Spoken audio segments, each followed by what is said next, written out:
Shalom, shalom, holy friends. Thank you so much for being here. Chanukah Sameach. Wishing everyone a light-filled Hanukkah. And how beautiful that on Hanukkah we get to learn Rav Kook's Universal Torah Light straight from Rav Kook's home in Yerushalayim, in Ir HaKodesh, the holy city of Jerusalem. Rav Kook's Universal Torah Light, where we're going to look at some of Rav Kook's core illuminations on the universal vision that the Torah directs us to. And we're going to look at how there might be implications for our lives and for our activities today if we embrace this bright universalistic light. And we're going to learn that with not only a master teacher, but the head of Beit Rav Kook in Yerushalayim, Rav Itzchak Evan-Shayish Marmerstein, is the Gabbai and educator at Beit Rav Kook in Jerusalem. He is the chairperson of Or L'Raya, a Jerusalem creative educational project devoted to sharing Rav Kook's universal illuminations with the world. And as part of this, he shares Rav Kook's enlightened poetry in Hebrew and in English with musical accompaniment. He is ordained by Rav Zalman Nehemiah Goldberg in 1989, Rabbi Shlomo Karbach in 1992, and Rabbi Zalman Shakta Shalomi, I never knew that, in 1996. Very nice. Rav Itzchak, great to have you here with us. Thank you so much. Shalom Alecha, holy friends everywhere in the world. And now I want to put on, I'm going to take off the blur because I want to start by lighting candles in my window and using the window, the computer window. It's opposite. It's a perfect thing. And just to bless in the light, so I light the holy shamash to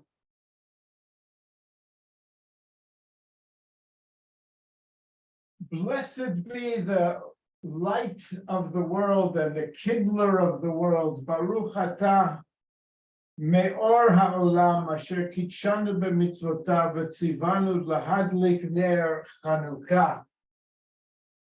Baruch atah me'or chayenu melech ha'olam she'asa nisim la'avotenu bayamim hahem bazman hazeh. Blessed be the Holy One who did miracles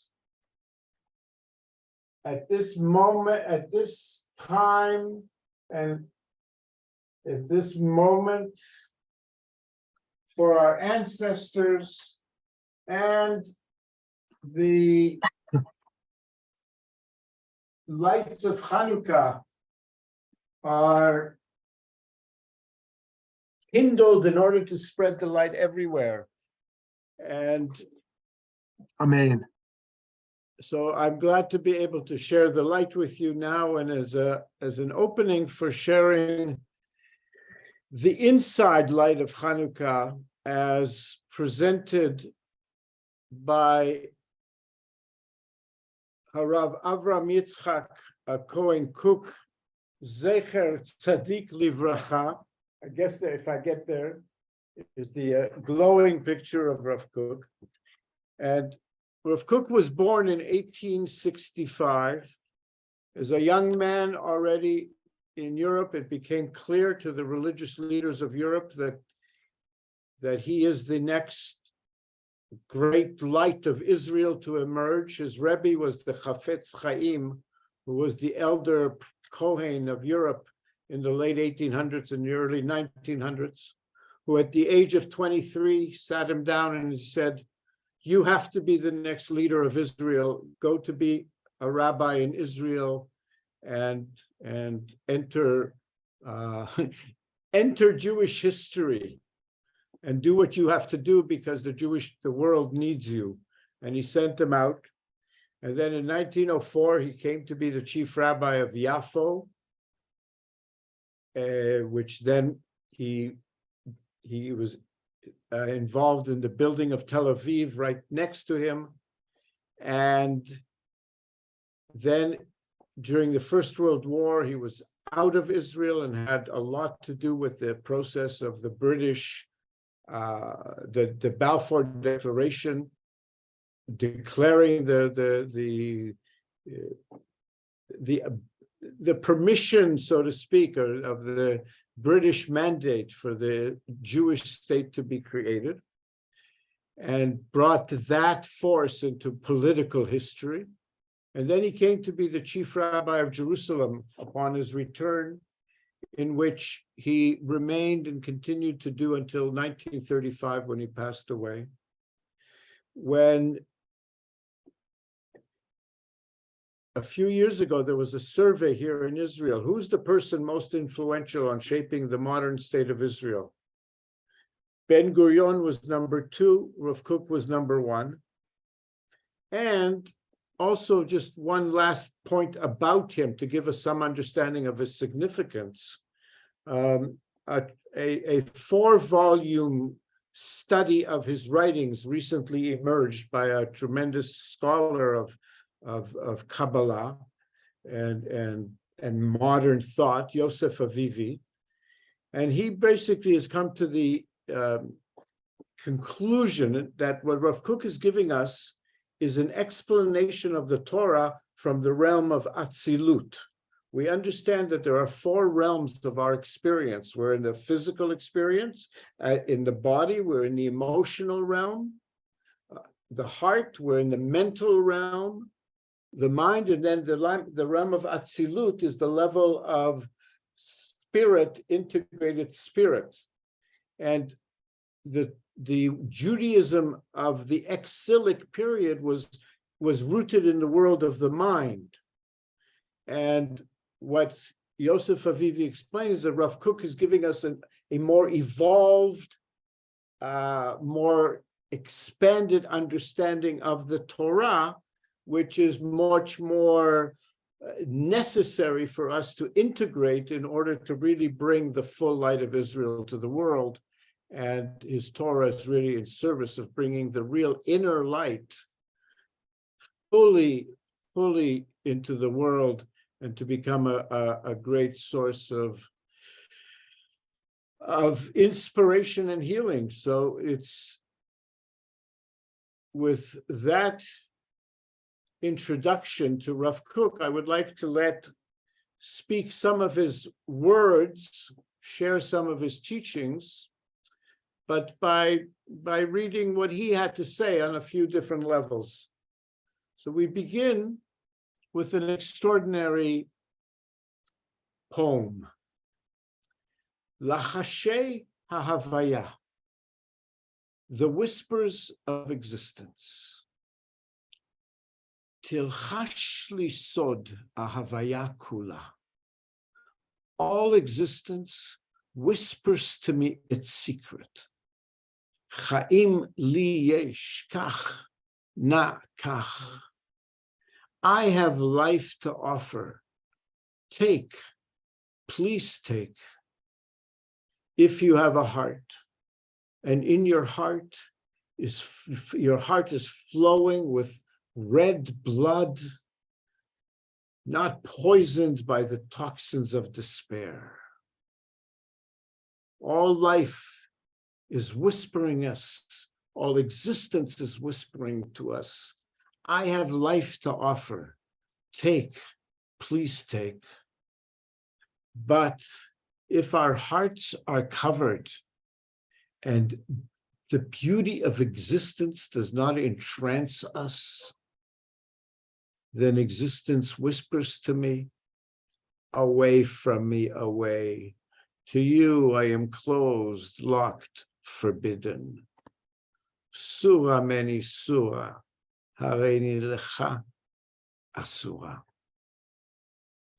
If every gentle sound, every living beauty stirs us not to holy song, but instead awakens in us a stream of strange fire, away from me, away. To you I am closed, locked, forbidden. Surah meni surah, hareini lecha lach asura. Vedor yakum v'chai, and a generation will awaken, come alive, will sing to beauty and to life, and draw unending delight from the dew of heaven. And from the vistas, this is not translated, and from the vistas of the Carmel and the valleys of the Sharon will flow the wealth of life's secrets to be heard by the ears of a nation, a people alive. And from the Edenic nature, the beauty of her song and the beauty of her life, a holy light will fill all, and all existence will murmur lovingly to us, my beloved, I am yours, I am yours. All existence is whispering to us its secret. Here, I have life, take, please take. In every single moment, we're invited to experience life fully. And may we be blessed to succeed to do that, because the light of Hanukkah is about the expanding of the light and the growing of the light and so forth. And so with that as the first piece, I'd like to send, I guess, a few different pieces of light. I'd like to share Rav Kook's, perhaps one of his most fundamental teachings that explain really it's all about the overall structure of existence. The piece is called Shir Merubah, the fourfold song. And it's based on the divine name. The divine name is 4 letters, Yud He Vav He. And the divine unfolding is Yud, Yud He, Yud He Vav, Yud He Vav He. The 4 letters of the divine name are unfolding in a pattern of 1 plus 1 plus 2, 1 plus 2 plus 3 plus 4, and that adds up to 10. That's how from the divine name is created the tree of life, which is created of 10 sfirot, the spheres of life. So Rav Kook said that we have to understand that we operate simultaneously in these 4 levels. And they basically are, there is a part of us, Yeshuhu Shar Shirat Nafsho. There is a part of us in which we sing the song of our own selves. In ourselves, we find everything, our full spiritual satisfaction. So there is the element in which we're really giving expression to our own private, personal being. V'yesh, and then there is the level in which we are singing the song of our people, of our community, the community that we're born into. We leave the circle of our individual self because we find it without sufficient breadth, without an idealistic basis. And then we aspire to the heights, and we attach ourselves with a gentle love to the whole community. In this case, he's speaking of himself, the community of Israel. But everybody, every person is invited to sing the song of their people, of their family, of their community. Together with our people, with our community, we sing her songs, we feel grieved in her afflictions, and we delight in her hopes. We contemplate noble and pure thoughts about her past and her future, and we probe with love and wisdom her inner spiritual essence. So we're invited to give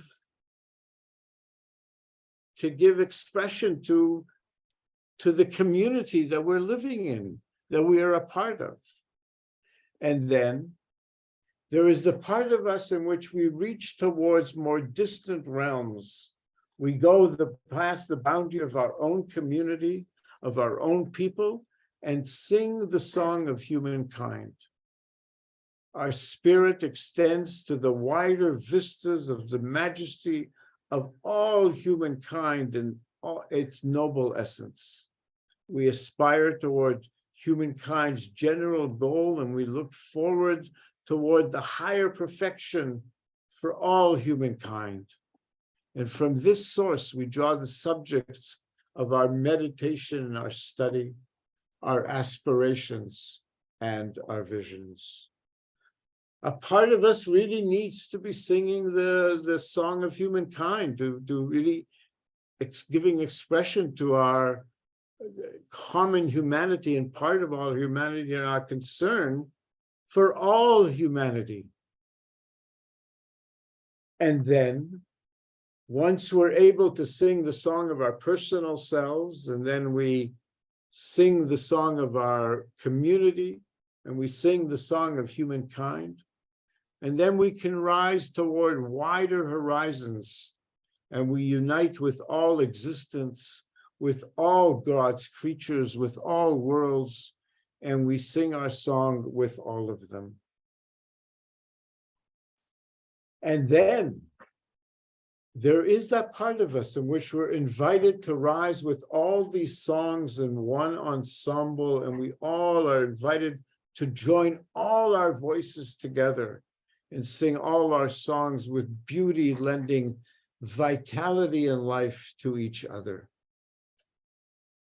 We are called upon at every moment to sing the song of ourself, our own personal song, the song of our people, the song of humankind, and the song of all existence. They must merge within us at all times in every hour. We can't simply be locked into one part of our identity.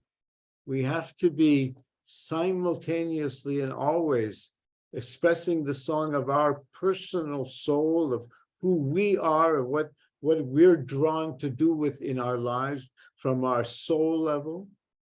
And we're invited to give expression to the song of our people, of our community, and for the well-being of all who are around us. And then we're invited to sing the song of all humankind.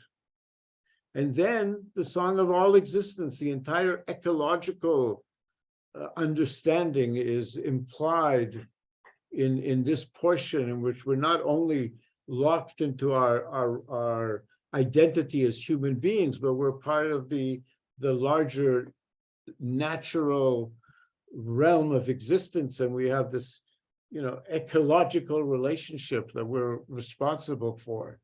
And it's only when we're singing all of these levels, then we are able to really sing a song of holiness. Israel Shir El, that the song in Hebrew, Shirat El, Shirat Israel, becomes the expression of the song of all of these songs, because it says in the tradition, there's a teaching, Israel Shir El. The word Israel is the word song of God, Shir El, and it's called a simple song, a double song, a triple song, a fourfold song. Shir Pashut, Shir Kaful, Shir Meshulash, Shir Merubah. We have to be at every moment to be truly singing the song of God. We have to be singing the song of ourself, the song of our people, the song of humankind, the song of all existence. And that's the Song of Songs of Solomon. The word Solomon means shlemut. This is the true Song of Songs, the Melech Shehashalom Shelo, the sovereign in whom all is wholeness. So I want to bless us that we're able to really achieve this level of unification of all parts of our being, so that we can really be then purveyors of holy song and holy light into the world, because people are so locked into one identity over another that it's the source of battles and conflicts of all sort, that identification with one as opposed to all together integrated. So that integration is extraordinarily important for us to be able to live together on planet Earth the way we're meant to live together and the way we can. So may we be blessed to be agents of this wholeness soon in our days. Amen. So Amen. the next step, I want to introduce you. There's two extraordinary souls in our time. It's clear as more and more comes out that the Rav Kook is really one of the most enlightened purveyors of wisdom and from the perspective of Torah, but he's really giving expression to the Torah's universal teachings. And he had a few close students, but he had one primary student, Rabbi David Cohen, the Rav HaNazir, who took on a Nazirite lifestyle because he came to the understanding that there's a midrash that the Nazirite lifestyle he did as a spiritual practice is a stepping stone to prophecy. When he first met Rav Kook, he understood that Rav Kook is experiencing that which he is wanting to experience, and then he became his closest student. And one day, he asked him in 1923, when they were in Jerusalem, he asked him, I see there's extraordinary illumination with you. Is there also a system of knowledge that is important for us to know that you're teaching? And Rav Kook said, certainly. And he gave him his central writings. The David Cohen, the Rav HaNazir, then sat down for 12 years with these writings. There were particularly 8 notebooks that Rav Kook wrote between 1910 and 1920. And then when Rav Kook passed away, he published a presentation of selections from these writings and presenting it in a systematic order of a consistent philosophical system that he calls the wisdom of the holy. And within that, he has a section where he identifies the 5 root principles of Rav Kook's understanding of reality. That is to say, if somebody wants to have Rav Kook's understanding of reality, these are the 5 principles about the nature of reality that are fundamental to integrate into one's consciousness and understanding and into one's life. And I want to quickly review the 5 foundational principles in Rav Kook's teachings as identified by his primary student, Harav David Cohen, Harav HaNazir. And they are HaKodesh HaKlali. Everything is holy. This entire creation is a creation of the Creator, and as such, it's a divine creation, and it's all holy. This entire world, every single iota of existence is holy. And then he has certain comments. There's holiness takes many forms. There's a holiness that builds and a holiness that destroys. the benefit. Then he says, what our work to do is to take the deeper elements of good and holiness that have been embedded in the lower superficial world, and we must take the holiness and bring it forth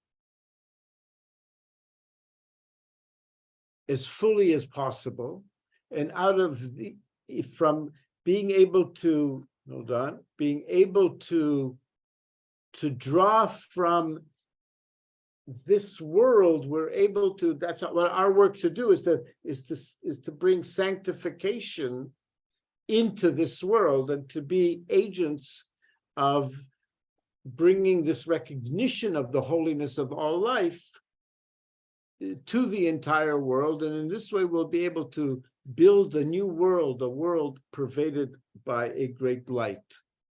Principle 2, Achayut ha'olamit. Everything is alive. We are in a living creation, that we're living in a world of light and life, and everything is aspiring, longing, yearning according to a pattern that is adorned with holiness and girded with beauty. And that means every aspect of our life is meaningful. This life of ours is not meaningless. We're living in this living experience that we are a part of. And we're active agents in this living experience. We are, as in the Bible it says, the human is created in the image of the divine, meaning we are the representatives of the divine presence in this world. We have the choice, the power of creation and destruction and complete freedom of action.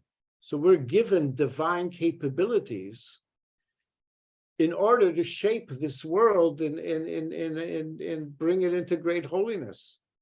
So everything is holy, everything is alive, and everything is one. It's all united. All existence is included in one point. And the main prayer in Judaism is to declare the oneness of the Creator with the world.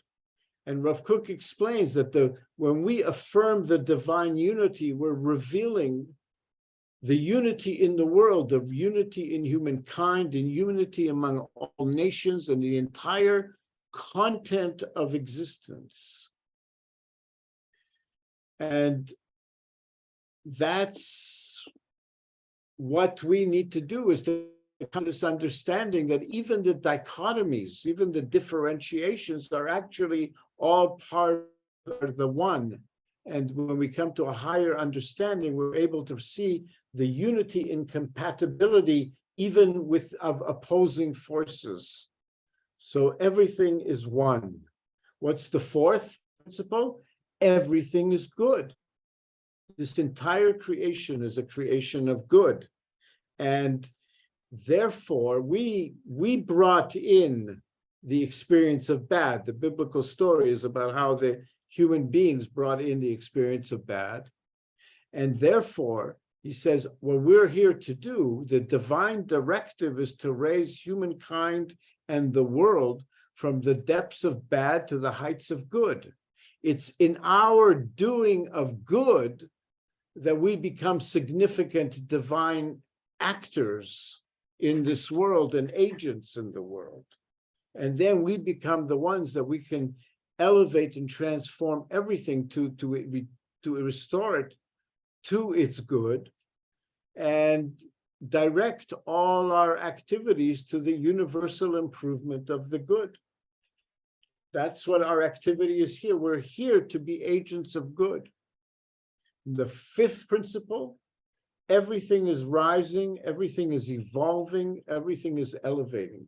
We're in a process of continuous improvement. And even the descents, the things that happen that look like we're going down, is actually part of the larger process. The wheel of life is turning towards one point. All histories is coming to Hashlemuta Acharon, the final holiness and perfection, using the language of Moshe Chaim Luzzatto.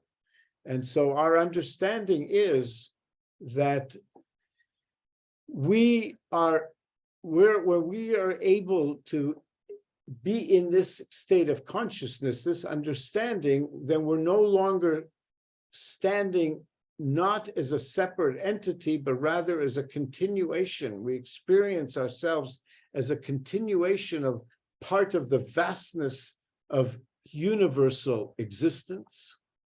And universal existence is it's all moved by our yearning to be better, more vigor, more to bring life to be better, purer, more vigorous than it is.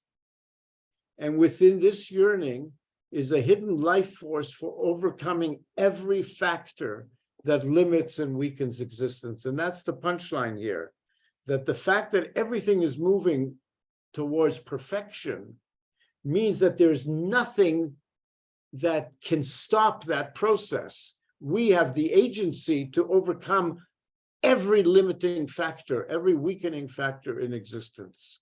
And that's how we can truly improve endless worlds with every good action.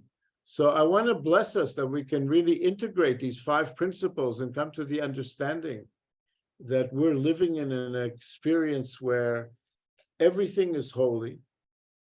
Everything, let's just to review it quickly here. Kodesh HaKlali, everything is holy. Hachayuta Olamit, everything is alive.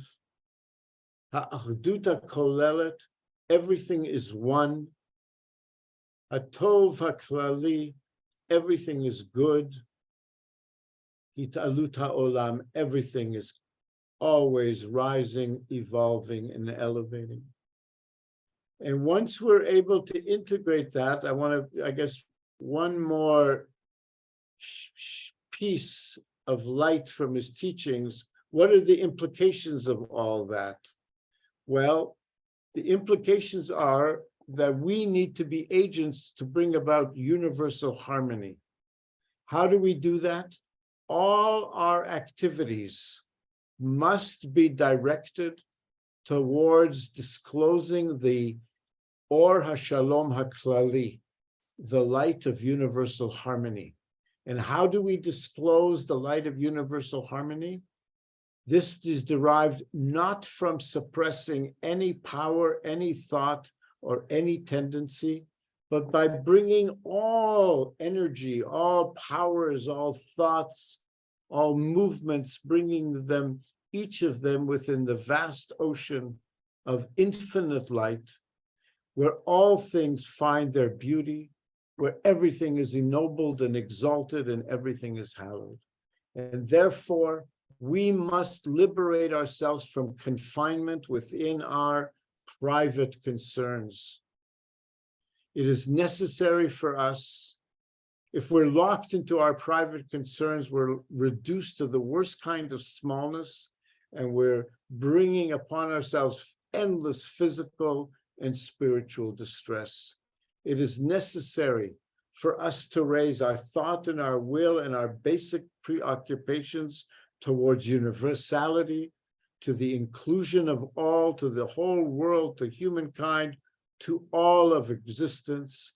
And the firmer our vision of universality, the greater we will experience, the greater joy we will experience, and the more we will merit divine illumination. So may we truly merit divine illumination especially in the Hanukkah, kindling the lights and the lighting the light of universality. And the dominant, if I was to go on, we should read his writings, that the dominant energy that we have to do this is the power of love. And that love is the expression of good and is the strongest power we have. So may we be blessed to be agents of love. And thank you very much Love and light, and thank you very much for your attention and this opportunity to share this. Shkoyach, yes, shkoyach. Aglaya, do you want to jump in with a first question or thought here? How did you know? Okay. Okay, I was just so into this. Okay, I was really just loving all of this and everything. But the question that I came up with, hold on just a second. I need to find it. The fourfold song. Well, the way that I was looking at it is that you go from the self to your community to the world and to the, the distance. Existence. Yeah, the distance and everything. If you Existence. Yes, if you go all the way to the fourth level, though, do you ever come back? Have you just learned how to somehow shatter your perception of your selfishness completely, or do you ever have to come back to yourself? That's my. But you come back to yourself, but you come back to yourself connected to all these realms. It's not one or the other. It's all together is how we're meant to live. It's not even magic. We are in all these realms, and let's awaken to it. Right. Awesome. Thank you.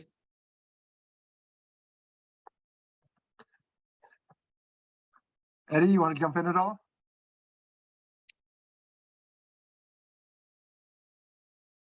No, I just want to share praise for that. Thank you so much, Rabbi. That was such a good class. I'm looking to bring in some of that light into my own life and using Rav Kook's amazing teachings into our day-to-day life. Good for you. Good for you. On the level of soul, to what degree is Rav Kook an essentialist in the sense of is a Jewish soul fundamentally different from a broader world of souls, and how does it kind of on a universalistic plane kind of engage on a soul level with the rest of existence? Well, there's certainly something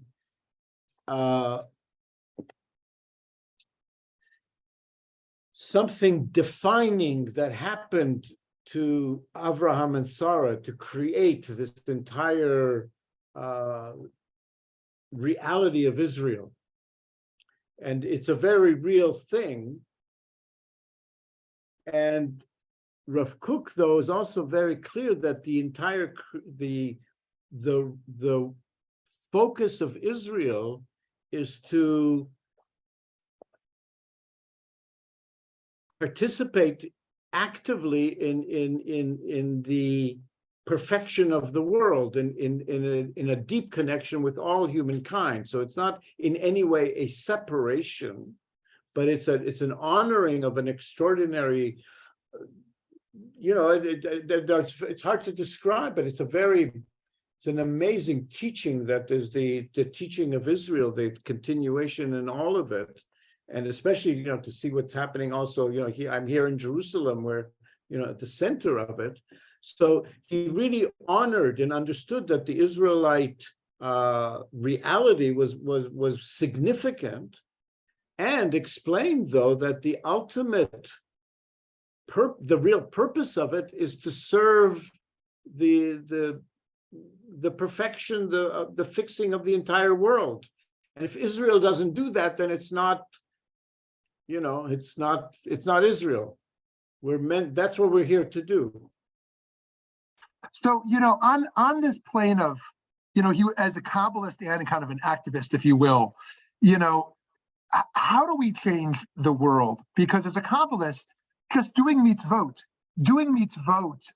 brings a tikkun olam. But as a person who's building Medinat Yisrael, as a person who has universalistic teachings, as you shared so powerfully, what is the primary avenue where a Jew kind of influences the world? Is it through ritual? Is it through rolling up our sleeves? No. What's the relationship between those two realms? The Rav Kook very much emphasizes that the purpose of the Torah and the purpose of it's about morality and action. The ritual and all that is important spiritually and so forth, but it's not like magic. We do these religious acts and that fixes the world. What we have to do is deal directly, physically, like with what needs to be done actually. We have to, it's all about morality and doing good. But in the physical world, it's a world of action, not a world of ritual. Okay, can I jump in again? Okay, all right, Please. so please correct me if I'm mistranslating this, but while you were scrolling, I saw, I think it was Ein Sof, and that means without limits, technically, right? Correct? Ein Sof, right. Okay, yeah. Okay, and so that's one of the things that I thought was really, really just, it kind of, I was reading Daniel Matt and I was like, oh my gosh, this is so like perfect and everything. But that's when I started thinking, okay, because of the idea of limitations and everything, limitations also put boundaries around things. So what would be the boundary between, I mean, if it's just something that's in our perception or if it's something, but say for instance, a lot of what you were talking about, I've read in stuff about Taoism and, so on and so forth and everything. So what's that boundary all about that we put between, okay, you are this, you are that? What, I mean, is it just an illusion or but No, it's the vessel within, it's our simultaneous thing. We are who we are and we're Mhm. part of beyond of who we are. It's all part of the oneness and the richness of this experience of life. It's got these multi-level things. So it's they're all to be integrated. Beautiful. So, but the teaching of the Torah is very much that we are physical beings that are experiencing this physical experience, but the physical experience is part of a much larger experience, and we're framed by the human frame of space and time, and for that, but it's part of the extraordinary opportunity that we've been given, this opportunity to be the divinely powered beings in a world where we're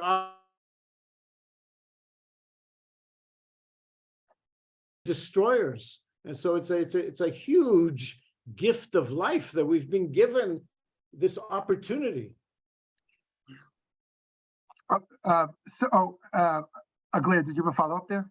I was just thinking, it's not really that important though, but I'm talking about humans being created in the image of God also as, all right, there was something that got me in trouble when I was in grad school. And then a few years later, I felt vindicated when I read it, that was said in one of Professor Tolkien's lectures about how, well, humans are in the image of the creator. So that's why we would create imaginary worlds, fantasies, fairy tales, stuff like that. And so I'm thinking from this perspective of, wow, okay, so we are creators also, and I felt completely vindicated when I saw that. But looking at it from Rabbi Kook's point of view, about, wow, I mean, we create things because of our divine, we're in the image of the divine. So that is something that we are supposed to do. And Rav Kook would not have much patience for like fantasy creations for the sake of the fun of it. Mm-hmm. We're here to help the poor, to heal the sick. We're here to deal with life, not to space out into that's a misuse of our imaginative faculty. Rabbi, if I can ask you one last question, then we're going to wrap up here. What would Rav Kook root his faith in progress in? Right? I mean, as you know, most Torah scholars thought we were declining. Yeridat Hadorot. We're getting further from Bereshit. We're getting further from Sinai, right? The notion that we are progressing, or Hamashiach, right? But then we have post-modernity, where the whole notion post-Holocaust, which of course Rav Kook wasn't alive for, that progress is inevitable or even possible, kind of gets shattered. But like for Rav Kook, his belief in progress, how would he root that? He would express it by expressing how much he sees it. and he would point out all the ways he's seeing it, and invite us even to look at those things that we see are not really part of that. Look a little deeper and you'll see how it's all part of that process unfolding. But now in this modern times, it's very easy to see, because from the perspective of Israel, we are now experiencing all the positive prophecies that there's a book that just came out here in Israel that I have at Rav Kook's house. It's called The Prophecy, and it documents all the various prophecies, Moses and all the other prophets, about what they said would happen with Israel in the time of redemption and all of that. And then he shows with maps, statistic charts, that's what's happening. We are now experiencing the fulfillment of the biblical promises. And even there's a number of prophecies that's very clear. So he would say, hey, look, it's really happening. We are now, so that's the overwhelming reality right now. So would that be kind of, just to throw this out there, if you've returned from that level 4, not to sound like a video game, but if you've returned from level 4, then you come back and you create progress? Yeah, if you can say that again, please. Okay, so you're at level 4, and then it's in yourself, like you're still, but you are still in your body and everything. You go out and you create progress. That's where you know, from that level 4, you come out and you create progress with everyone around you. This is level 1. You create progress not just for yourself and your own, for all life.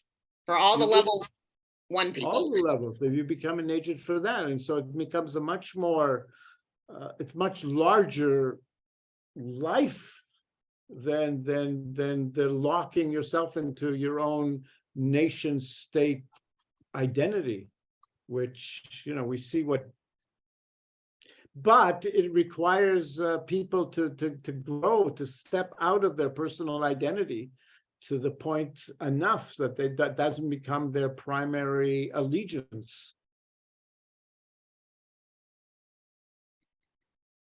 Beautiful. Thank you so much, Rav Itzchak. It's always a delight to learn Torah from you, in particular to have some inspiration this Hanukkah, and to think about how Rav Kook was such an anomaly and so unique of that generation, and not just then, but in our time, what we can continue to learn from him now and be inspired from him. So thank you for all the great work you do. We hope our listeners will support Beit Rav and visit next time you're in the holy city of Yerushalayim.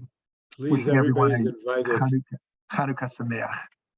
Yeah. And also, yes, and also there is a daily learning that I can send the details to. People are welcome to join. We learn Rav Kook daily. Wonderful. On Zoom, Hebrew, English. So everybody's welcome to join us. Just email me, or I'll send the info to Rabbi Shmuley. And Rabbi Shmuley, I want to tell you that one of the things you are one of the best expressors of Rav Kook's universal concern, because the things that you are putting your attention to are the universal things. The larger things, the other communities. You're not locking yourself into just concern about your particular community, but you're really an well. Thank you. Rav Kook has been an enormous inspiration for me on how living through Torah doesn't weigh us down, preventing us from engaging in the world, but gives us wings to fly. And it invites us to. Yeah, that's right. I know many people who think, oh, I don't need the Torah part. I happen to be a Jew and I'll work for this stuff. And I know many religious Jews who don't want to engage in the universal side. And I think these two together has been the great joy of my life. And I owe that to Rav Kook. Good for you. So thank you. Thank you so much. Hanukkah Sameach. Thank you for all you do. Take good care, everybody. Both too.